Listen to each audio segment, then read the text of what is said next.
Okay, I am going to kick us off. Hello, everyone. Thank you so much for joining us today. My name is Stephanie Foner, and I work in the Office of Alumni Relations at Northeastern, where we put on events like this to engage our alumni and wider Northeastern community.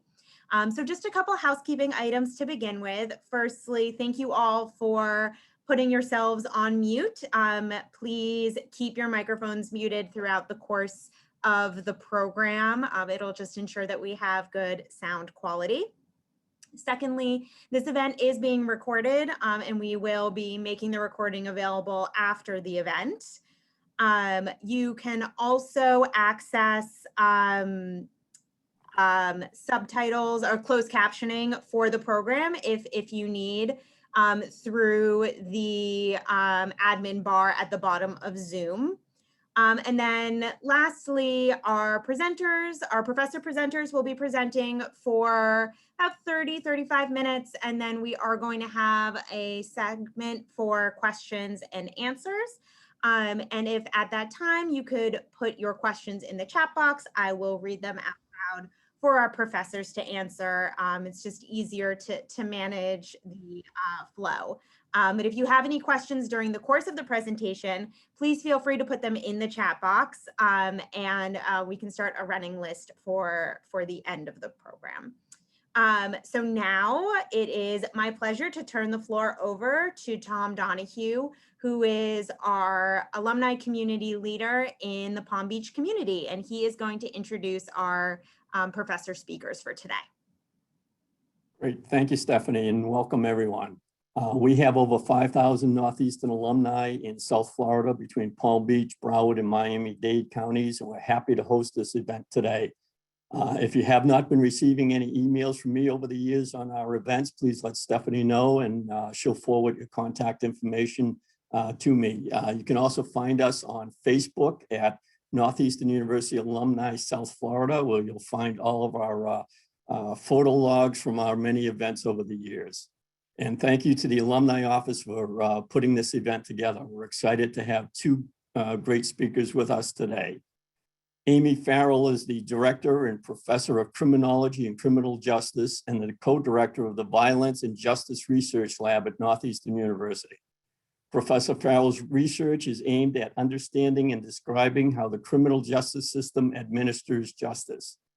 Her work includes studies into how the criminal justice system responds to human trafficking and victimization, and how variable levels of racial, group, and gender representation among court work groups relate to differences in charging, adjudication, and sentencing. And Jack McDevitt is a professor of the practice in criminology and criminal justice at Northeastern University and the director of Northeastern's Institute on Race and Justice. Topics of his research and writing include urban gun violence, hate crimes, police and community interactions, and human trafficking. In June of 2020, Mr. McDevitt was asked by Northeastern University President Aoun to chair an advisory board on ways to improve the Northeastern University Police Department.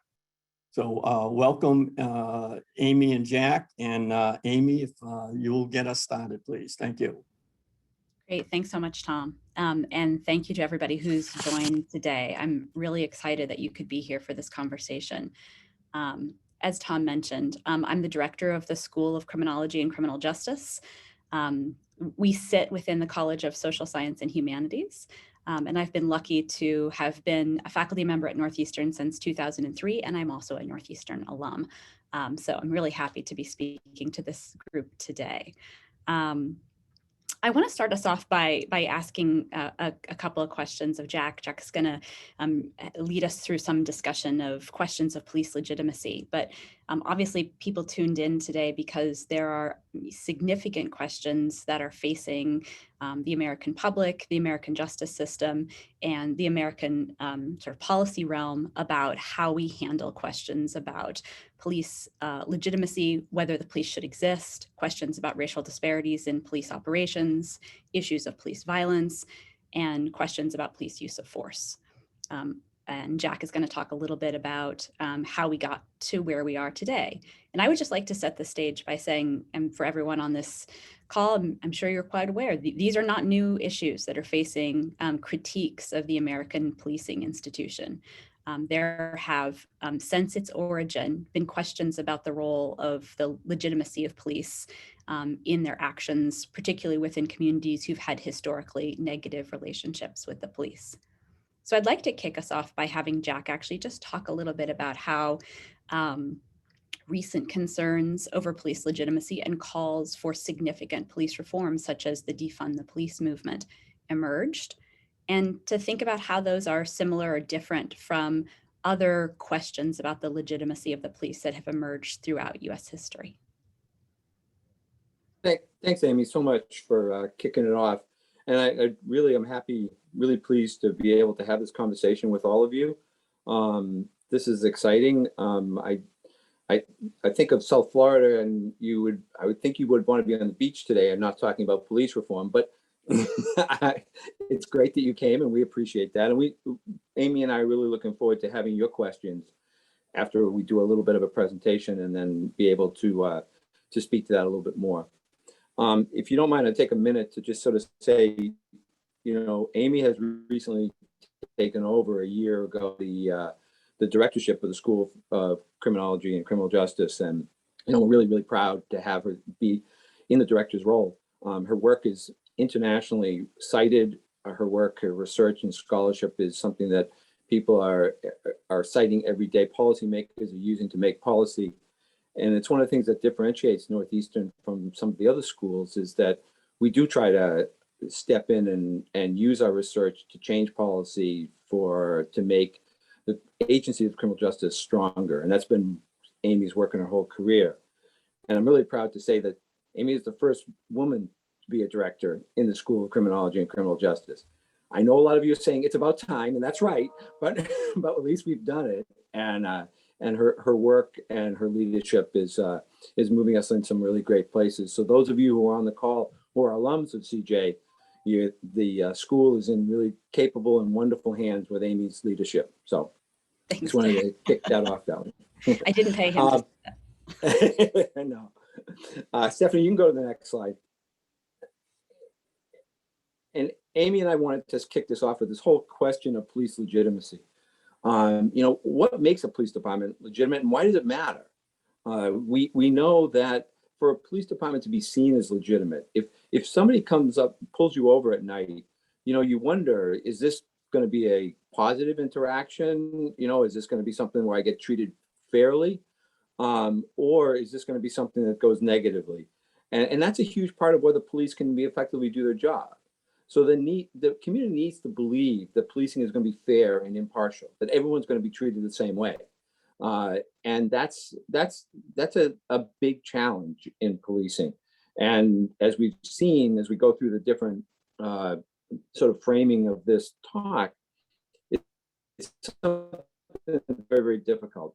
If you think about it, if people don't trust the police, they won't use the police. So for example, they won't call the police when crimes occur because they don't trust the police to come and treat them fairly. Let's say you're an undocumented person and your house was robbed. You may not even call the police because you're afraid that the police will come and you'll get turned over to Immigration and Customs Enforcement, for example. So even knowing the amount of crime, it's important to have legitimacy. Then for the police to do their job, one of the things that has to happen is that we all as community members have to provide information. So if you hear of a shooting in one of the communities in South Florida, the police are often looking for someone's video or someone who saw something or someone who heard something to come forward and help them solve the crime. And if people don't believe they're legitimate, they're not going to come forward, and they're not going to take that role of being able to help solve the crime. And then in the worst case scenario, one of the things we see is that people take the law into their own hands. If they can't trust the police, then they may see people that they think need to be punished and try to punish them themselves. So it is the case that legitimacy is hugely important, and it's something that has come into question. As Amy said, it's always been in question for certain groups, and it's come into question for some groups more in the past, couple of years, as we've seen all of these shootings that you've all heard of. And we'd really like to talk to you about, your concerns and your thoughts as we get through this. But Stephanie, if you could go to the next slide. One of the things that is, and this is a little bit hard to see, but I'll walk you through it.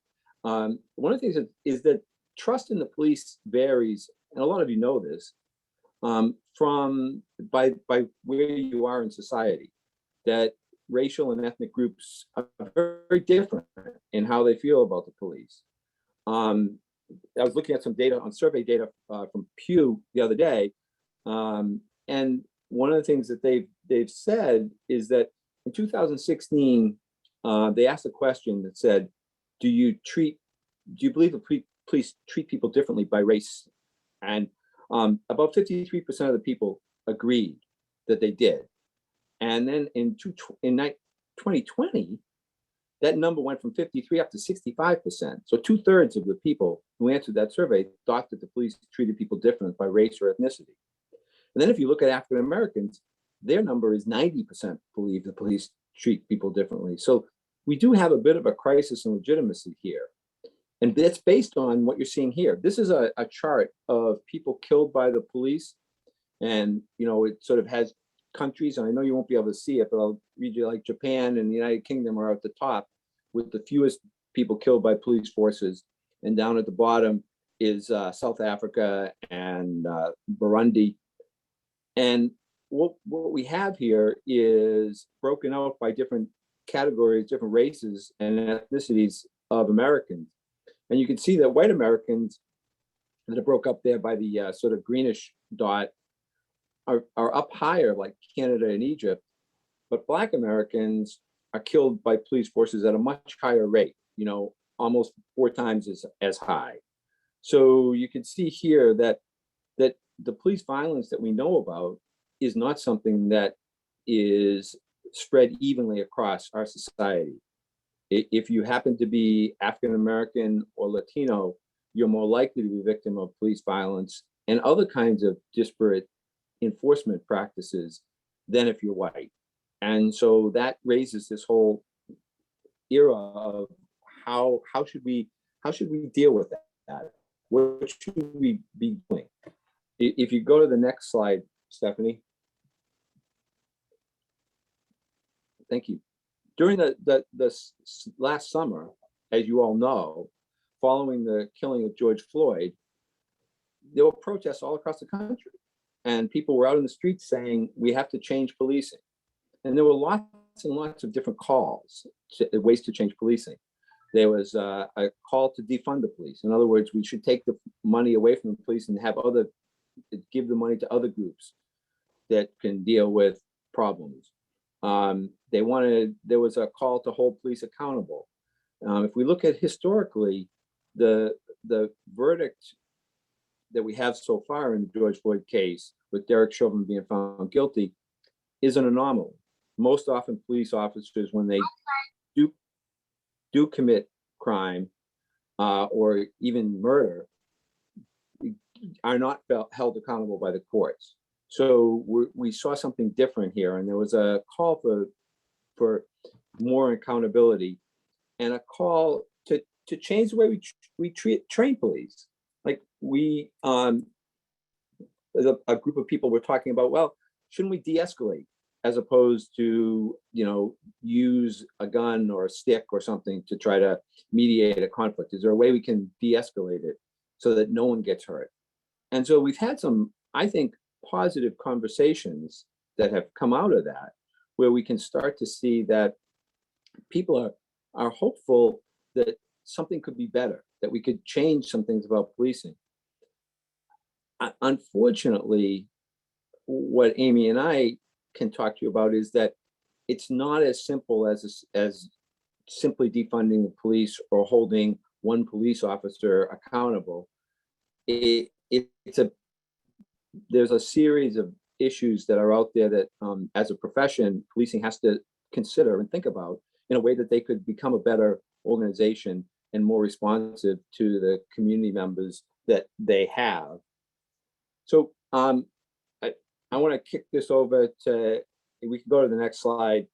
kick this over to Amy and start to have a conversation about, you know, Amy's written a book on police use of violence. It's one of the areas she's done a huge amount of work on. And so we can start to have a little bit of a conversation about some of the initiatives, the reform initiatives that you all have heard about, and how they're a bit more complex and challenging than simply one fix, then we're going to be able to change policing. Amy? Yeah, sure. Thanks, Jack. There's a couple of points that I just wanted to kind of bring up or highlight. So moving us back to this question of legitimacy for a minute, two issues that I think are important for us to consider. So one, these questions about why legitimacy matter, and they matter for all the reasons that Jack talked about, which impede the ability when there's questions about legitimacy or a crisis of legitimacy within an organization like policing, it impedes police ability to do their job in many ways. They become less effective at some of their core functions, which are keeping communities safe and respecting people's liberties. There's also a significant crisis occurring in policing right now around self-legitimacy.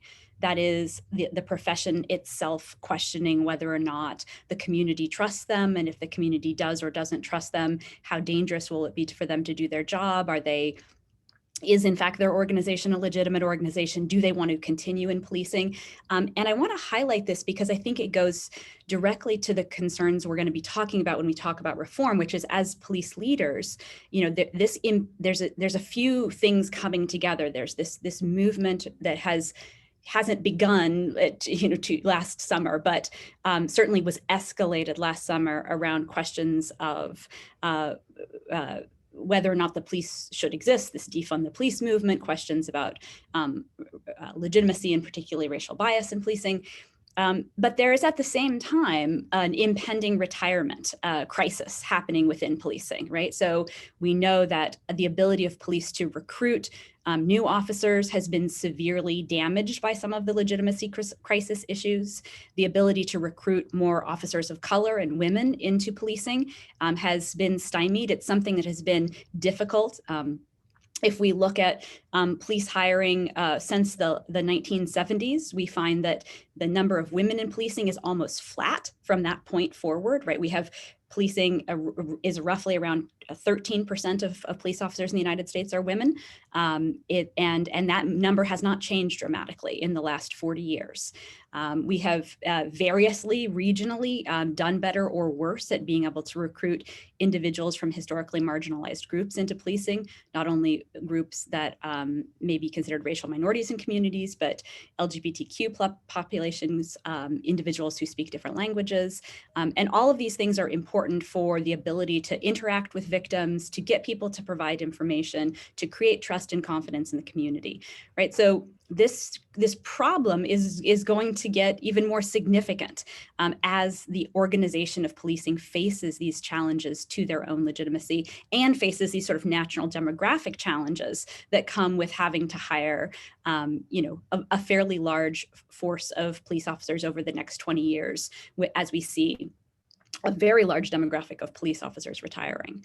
So I also wanted to point out that one of the other reasons why legitimacy matters and why it particularly matters within these questions of police use of force is that it's important for us to take into account the fact that the police are one of the only, corrections may be the only other state agent that we allow the power to use coercive social control to deny people their liberties, right? When anyone else tries to deny other people their liberties through coercive social control, that's a problem. But we give that power to the police, and we give that power to the police in order to help create safety in communities.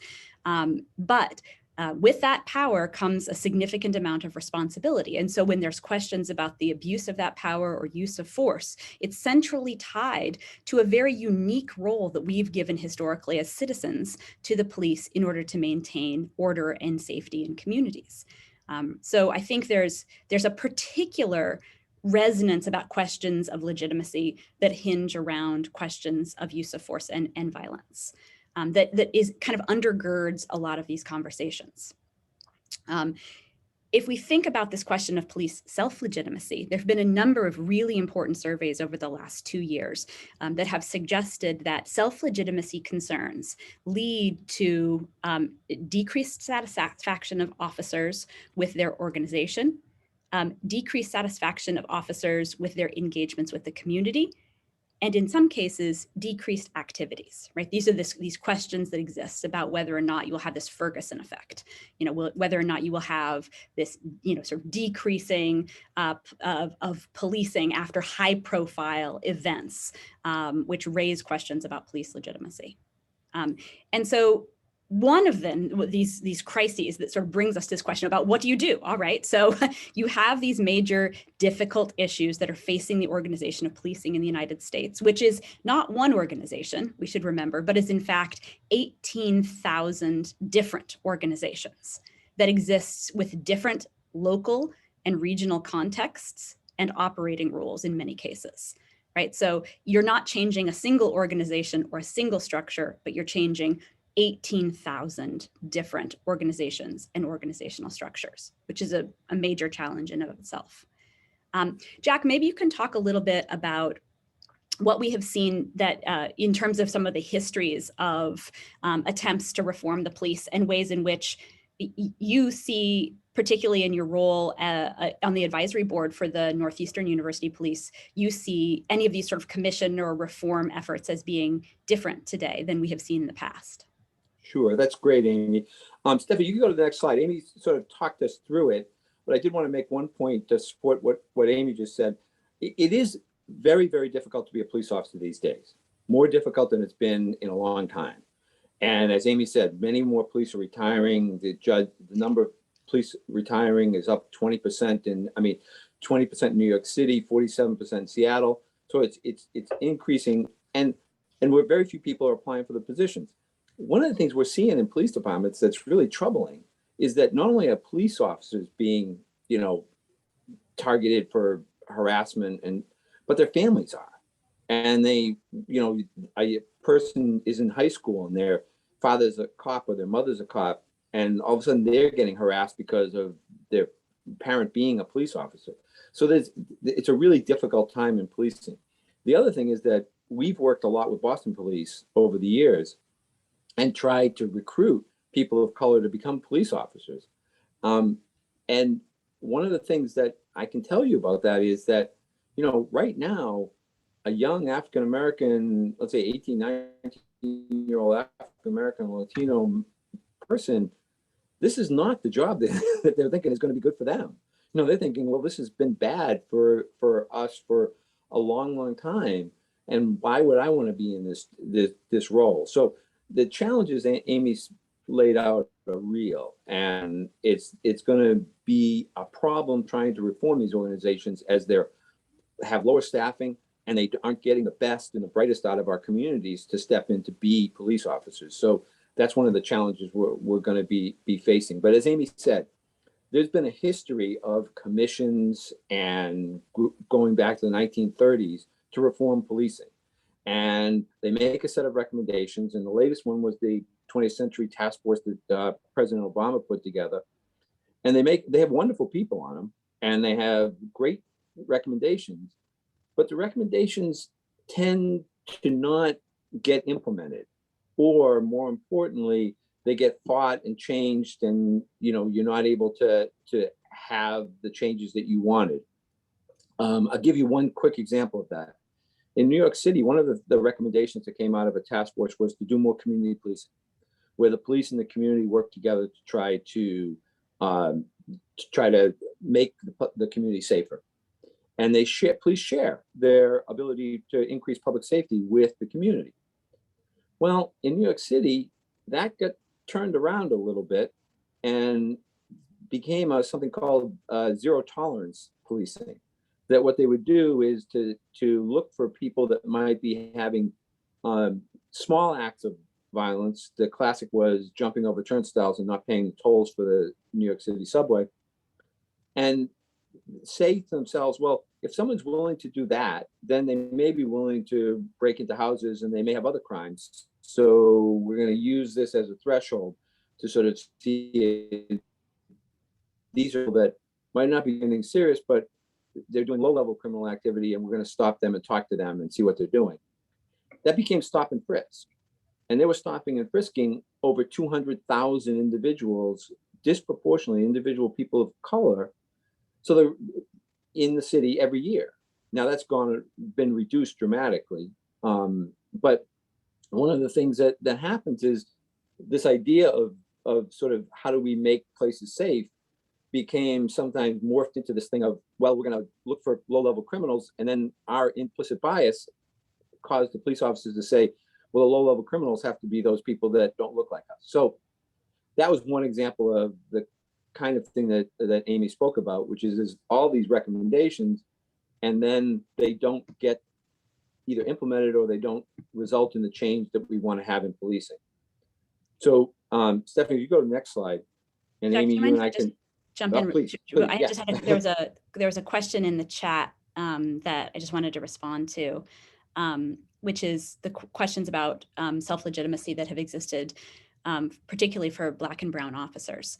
And this is a really important question. So in an area that I've done a little bit of research to look at in terms of thinking about the ways in which officers from different racial groups think about both their satisfaction with the job and their belief in the legitimacy of the organizations where they work. We do find significant differences between white officers and officers of color in terms of not necessarily in terms of satisfaction with the job, but with belief in the legitimacy of the organization that they work for, and feeling that the organization particularly respected the rights of individuals who looked like them or who represented groups that they belonged to. We find also similar patterns with female officers. But one of the things that mediates or that helps increase or decrease that relationship is whether or not that officer or those officers work within agencies where the leadership of their agency has proportionally more officers of color. That is, their chief is a person of color, they're people of color within the senior leadership staff or within the command structure. And having more officers of color within the higher levels of the command structure decreases that difference between white and people of color that are in roles as policing in terms of their perceptions of self-legitimacy. So, we can see right there that one of the important tools is this question about not only diversification of agencies, but promotion of a diverse set of leaders within police organizations. And we really do see that as having a statistical impact on questions of self-legitimacy, racial differences in questions of self-legitimacy. That's so important, Amy. Thank you. Stephanie, you can go to the next slide. And so what Amy and I wanted to do briefly is to run through some of the efforts that are out there that you've heard about to try to reform the police department, and maybe talk a little bit about the complexity of this. So one of the places where all of the calls say we need more transparency, we need to know more about what the police are doing, why they do what they do, and one of the places where there's a call for use of force information. When do police use force? In what situations? On who? And including the fatal use of force. Now, it's interesting, Amy and I can talk to you about it, that for decades now, every police department reports to the FBI every officer who's killed in the line of duty or hurt in the line of duty. And that report has been put out every year. And we know that, and that's a huge loss to our communities when a police officer is killed in the line of duty. And there's about 100 to 130 of those killings a year.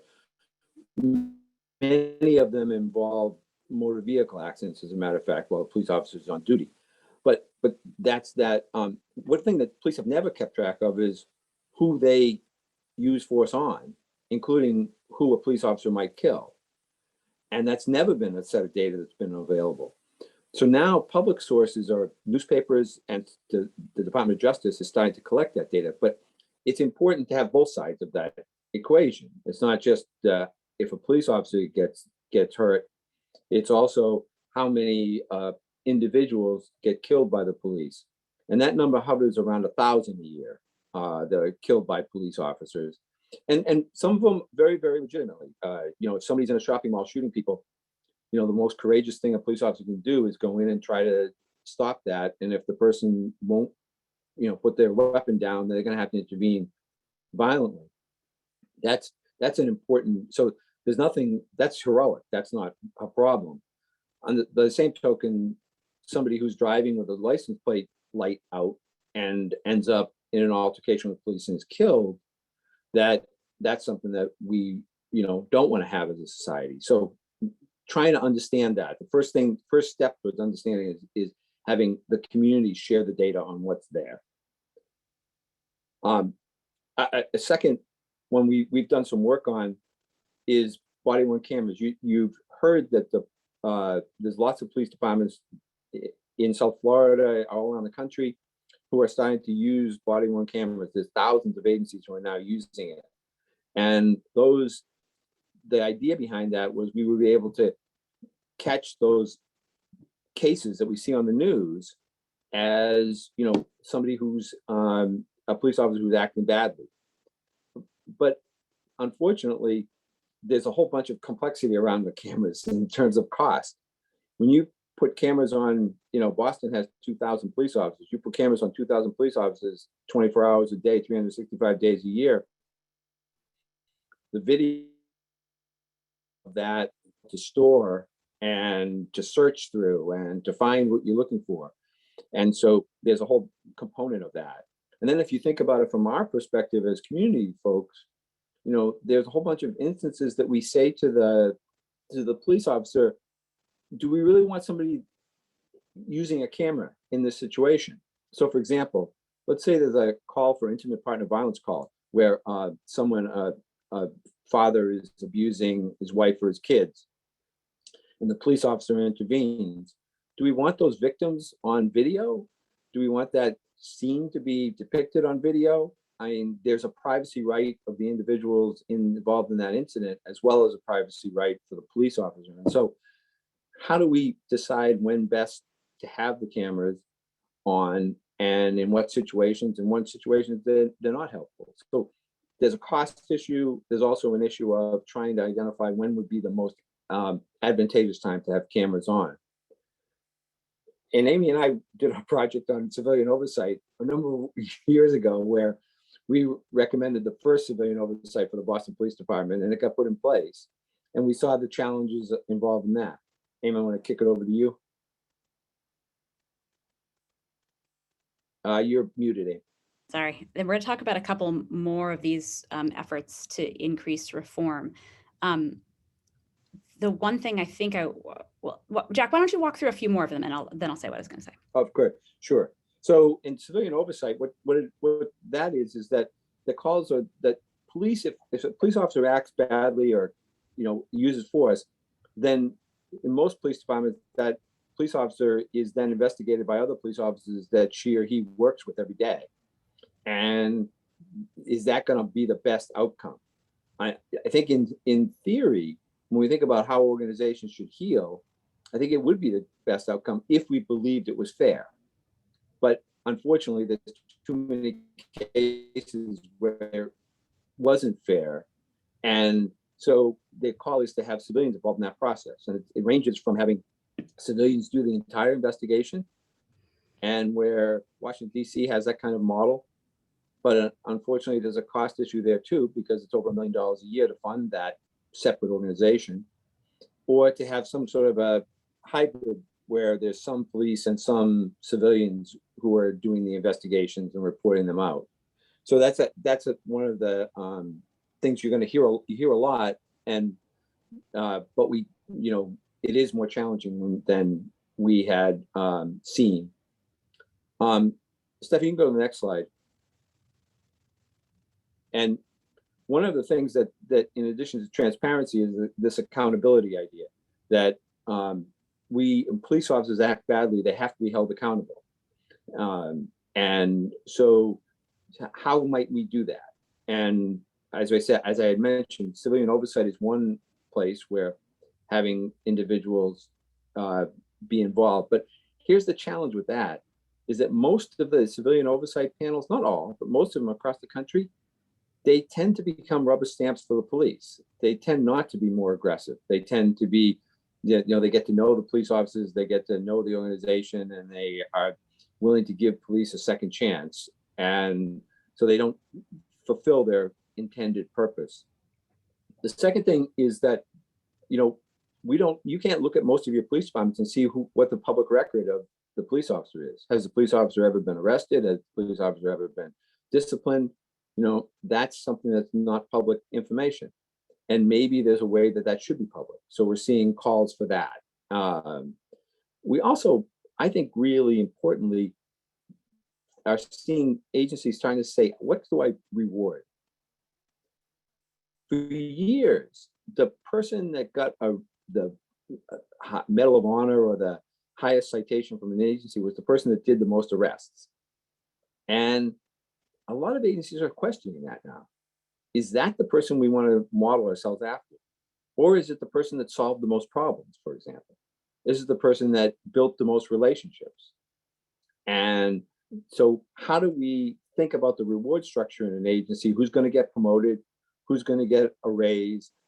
And do that in a way that responds to the values of the organization, not the old values, but the values of what we want our police to be, what we want our organizations to be. And I'm on the advisory board for an organization called PERF, the Police Executive Research Forum, which is a national organization of progressive police chiefs. And I can tell you, these police chiefs absolutely want this. They absolutely do. And in one little example, I'll give you from Boston, there was a case, an incident, it's on video, of a guy with a big sword. It was like a samurai sword, like you see in the movies. And he was waving them at people. And 2 police officers responded. And they were trying to talk to the gentleman, trying to ask him. He was obviously going through some problems. They were asking questions, and he wouldn't put the sword down. This went on for over half an hour. There were people around, there were TV cameras. And I will get right to the unions in just a sec. But what happened was that the man started to lunge at the police officers with this huge sword. And the police officers, instead of firing their guns that they had already drawn, they went behind their cruiser because they knew they were protected. He couldn't jump over the cruiser or do anything like that, and continue to talk to him. And about 15 minutes later, he put the sword down and they were able to take him into custody. Nobody got hurt. And that's something they use in the Boston Police Academy, is this is what we want our police to do. We don't want you to fire. It was certainly a case that it would have been a legitimate police use of force since the guy was coming at you with a sword. But there was an alternative way to deal with that. And that's one of the things they do. Now, the question here is about police unions. And unfortunately, most of these reforms are challenged because, as Amy said, there's 18,000 police departments in the United States, and they all have, not all of them, but they have some version of a union, some stronger than others. And those unions tend to not want reform. They tend to want to keep things status quo. The model that got them to where they are, they don't want to lose that. So seniority, so, ability to bid out other people for jobs, things like that.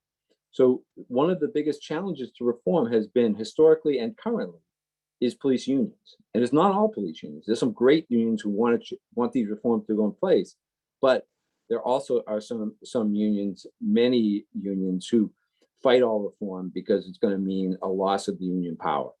So, Aim, I'm turn it back to you. Yeah, and maybe Stephanie, you can go to the next slide, and then we'll open this up for questions. But the one thing that I did want to sort of end on, sort of this slide and maybe the next slide about culture, but is I think what all of these sort of reform efforts that Jack is talking about, many of these are not new. As Jack mentioned, going back through the Wickersham Commission, the Kerner Commission, the Christopher Commission, the 21st Century Policing Commission, the reforms have been fairly consistent across, the recommended reforms have been fairly consistent across time. And to be honest, many agencies in the United States have adopted all of these reforms. They have reformed their accountability practices. They have reformed their internal monitoring practices. They have created body cameras. They have increased transparency. If you watched the Chauvin trial, one of the things you would see is that the Minneapolis Police Department, in many ways, put on a clinic of 21st century policing reforms. This was not an agency that had never thought about questions of police reform. And yet this happened, right? And so I think many people within the field of policing have begun to say, this is not simply about building a better mousetrap. This is about questioning the mousetrap itself, right? We're questioning what we ask police to do, questioning whether or not police need to have a role in all the things we ask them to do, or might others have a role in public safety around mental health, around other areas of interventions in communities that might be de-escalating, might not have that same historical baggage with it, might not carry questions about use of force. But I do think it's important to understand that difficulty, that this is not just there's plenty of places across the United States that could still do more in the technical reform area, but Minneapolis was not necessarily one of them, right? And it was an agency where an officer, and not an officer alone, but an officer and a group of peer officers who watched that officer stand on the neck of an individual for a long time against departmental policy, against use of force policy, right? And it still occurred. And so this question, Stephanie, if you go to the next slide, is this question about culture, this question about how do you change the culture of policing? How do we change what we expect police to do? Police do not come from another planet, right? Police come from our communities. They hold the same values that we hold. And the question is, do we as a society need to take a hard look at ourselves, right? Are the police allowed to continue to do things that they do, even when they have policies in place to try to prevent them, in part because of the values that we as a society hold? And so I do think this conversation moving beyond just the internal dynamics of policing themselves and thinking about if we really want to reduce police violence, if we really want to increase police legitimacy, if we really want to create connections between communities and police, maybe we need a new model of police reform, right? That we've been trying the same model over and over again, and it's very challenging. And we will see an increased challenge because as we see communities facing increasing crime rates, as gun violence has been going up over the summer, as we're going to see people coming out of COVID and potentially crime increasing, there will be questions about whether or not these reform efforts are justified. And there will be, this tension will increase between what we think we want the police to do in terms of keeping safety, what we're expecting them to do, the challenges that'll be placed on them in terms of resources and demands, and the ability to actually make reforms that will address the legitimacy issues. Jack, do you want to open this up to questions? I think we're probably— Yeah, I think we should open up. I just wanted to follow up on 1 second of what you said. And just to make the point, as Amy talked about, in the Chauvin case in Minneapolis, they did have a ban on chokeholds in the department. That was the policy. And we still had a chokehold. They also had a policy that said, if you see an officer acting illegally or in any kind of misconduct, you have a duty to intervene. That was another policy in Minneapolis. And we had 3 officers, none of whom intervened, all of whom knew it was wrong. And the culture piece that Amy's talking about is policing has a really, really sort of, crooked culture of you have to protect the blue. You have to protect each other. We always have to. And one police officer I worked with a long time ago, Billy Johnston, was wonderful, said to me, you know what police culture is? It's, will you lie for me? In other words, if I do something wrong, will you go out and testify that I didn't do it wrong? And that's where we have to get at. Tinkering around the edges isn't going to do it. It's really about how do we change who we bring into policing, how we reward those policing, and how policing changes what it sees itself as. So let's stop and see if we can get some questions in the chat for either one of us.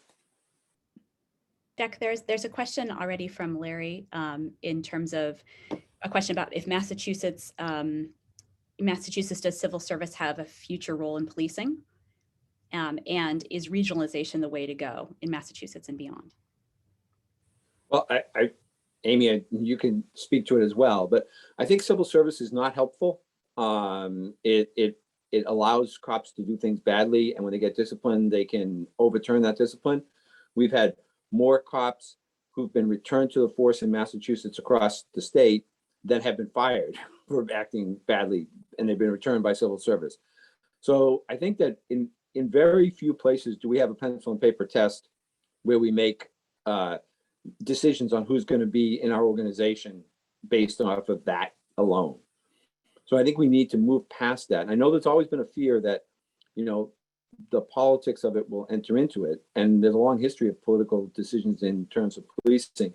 But the more progressive police agencies are using other kinds of measures to recruit and to promote officers. And civil service tests, I think, are not that helpful. The second part of that was a question about regionalization. And as Amy said, 18,000 police departments. Now, I've worked with Ireland. Ireland has one, one police, and there's 18,000 in the United States. It's silly that there's that many agencies. But the problem is, it's like schools. If you say, well, I'm going to have, you know, my agency is going to go out of business and I'm going to be protected by an agency next door who's going to be regional, most of us feel like, well, we'd like it to be regional, but not involving us. So regionalization is a challenge. I think it's going to come because it's just cheaper and better, and you know. But it is the case that in the United States, every community thinks they should have their own police department. We have a question too from Anya. Hi, Anya, a CJ grad from 2008. Just so everyone hears it, in terms of qualifications for hiring. Do you want to take that, Jack, or do you want me? I'll say really quickly. One of the projects that Jack and I worked on years ago was a project that looked at how to create cultures of integrity within policing, right? So this is, Jack, we probably did this in the early 2000s. We were working with the COPS office. We were working with a number of police leaders and PERF. And hiring was one of the areas that we were focused on. And there was a campaign called Hiring in the Spirit of Service. This question was, how do you get to hiring and hiring practices? And maybe these could be the same for retention and promotion as well, that actually tap into qualifications for sort of the spirit of service. And one of the things we recognized in that work is that many of the hiring requirements that are sometimes mandated by internal policy, state legislation, civil service mandates are very outmoded for what is needed for the police departments. We could talk about issues that have arisen with things like veterans preference, which have dramatically changed the demographics of policing, and have certainly, I think local police leaders would argue, narrowed the pool of individuals that they could bring in from the community. There's obviously concerns about these specific criteria. But I really think Jack's point about how to think about the fact that people want to become police departments because they want to join police departments because they see policing as something that helps their community, that represents them, and for which they could find some self-legitimacy in that occupation probably is the first step. And that in many ways is about really making organizations have cultures that are connected to those questions of integrity. Absolutely. And Kieran had a question in the chat about appreciating the need for better accountability, transparency, and new models of police reform. Is there a way to overcome the premise that racial social justice and preventing crime and disorder are opposing forces? That's a wonderful question.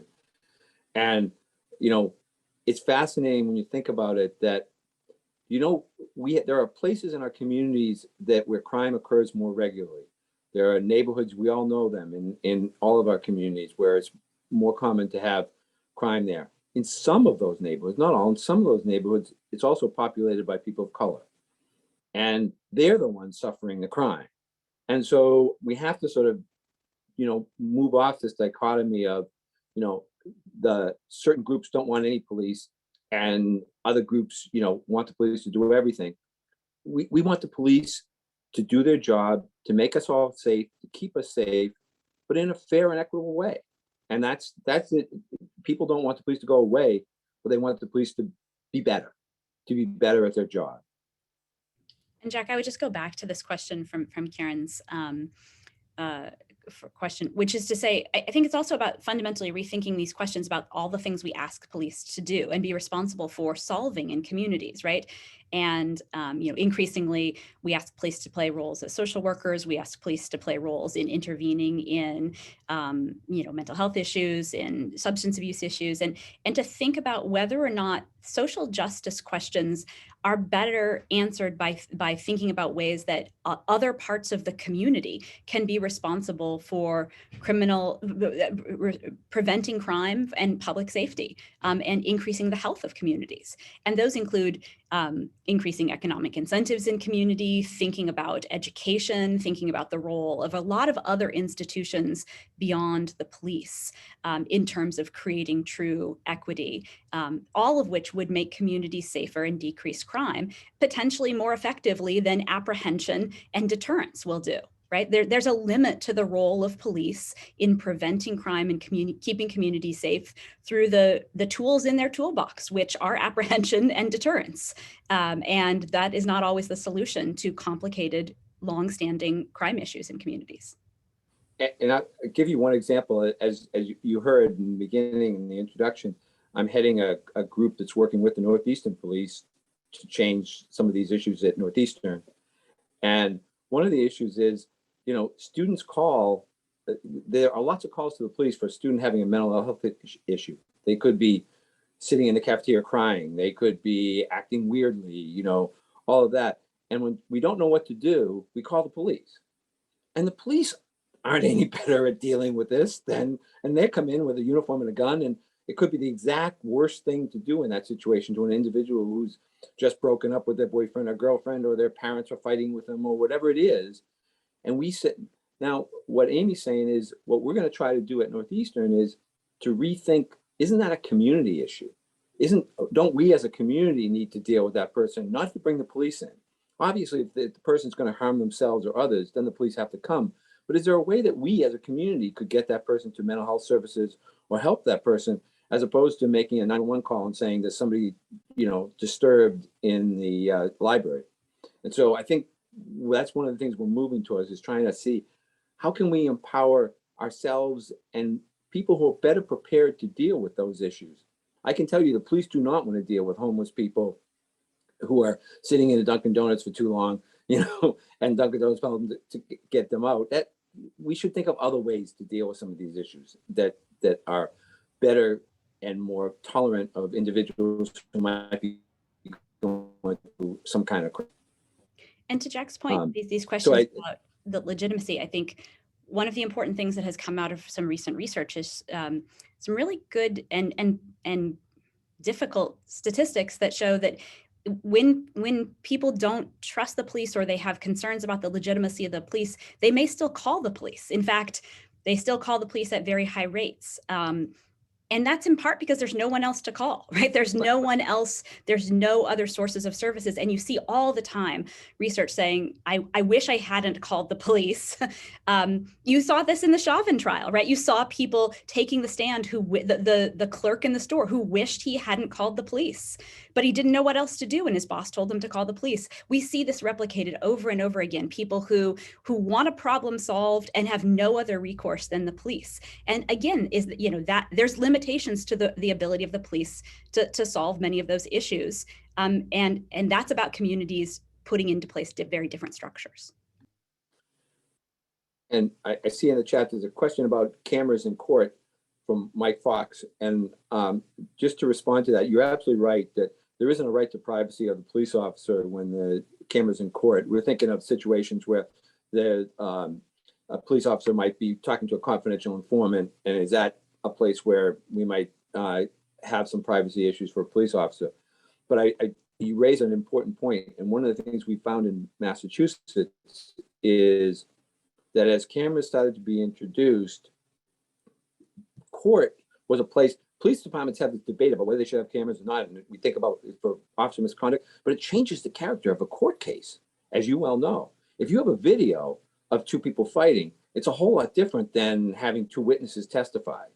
And it's interesting that in Boston, what we saw was if a police officer had a camera and didn't activate the camera, then the juries and some judges felt that was a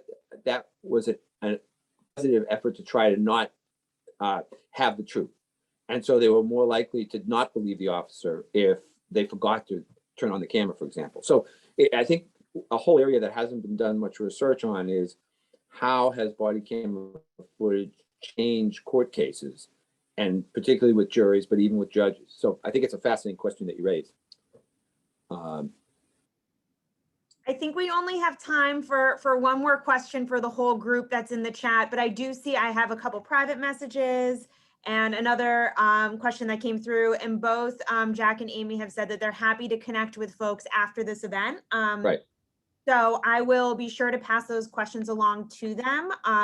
But why don't you take this last question from Jessica? I think we have time for this one more.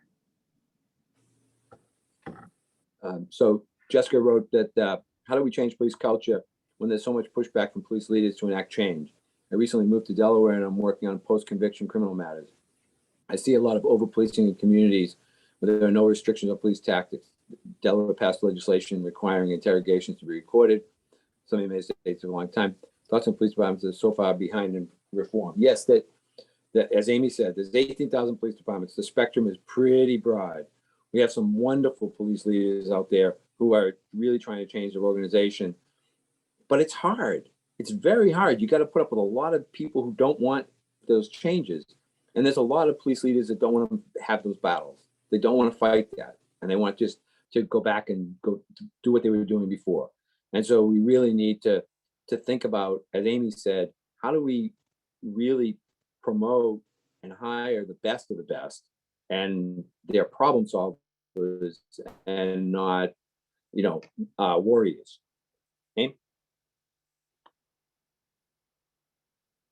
I mean, I think there's obviously a series of reforms that should be standard in policing, but I go back to these questions about it's beyond just the technical reforms, right? There's more about these questions about the investments in communities to create systems of public safety for which the police are a partner.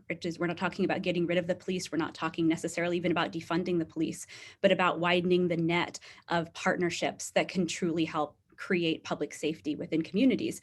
And there's great research within criminology that really suggests that model is far more effective than deterrence models alone. These problem-solving models that actually include police as partners as opposed to being the only entity responsible for solving those problems. And as Stephanie said, we're happy to continue this conversation in email or in some virtual way. The questions in the chat are really thoughtful and they deserve more than a 30-second response. So if there's things that you wanted to continue the conversation, we'd be happy to sort of find ways to continue this. And thanks to all the CJ grads who were out there who identified themselves. I wonder how many of you I taught. Great, and with that, I am going to turn the floor over for just a last minute, and thanks to another one of our Palm Beach volunteers, Dan Byron. Thanks, Stephanie. I want to take this time to thank Professor Farrell and McDevitt for taking the time to put this presentation together and for making the presentation. I think this is a real critical topic and it was important for all of us.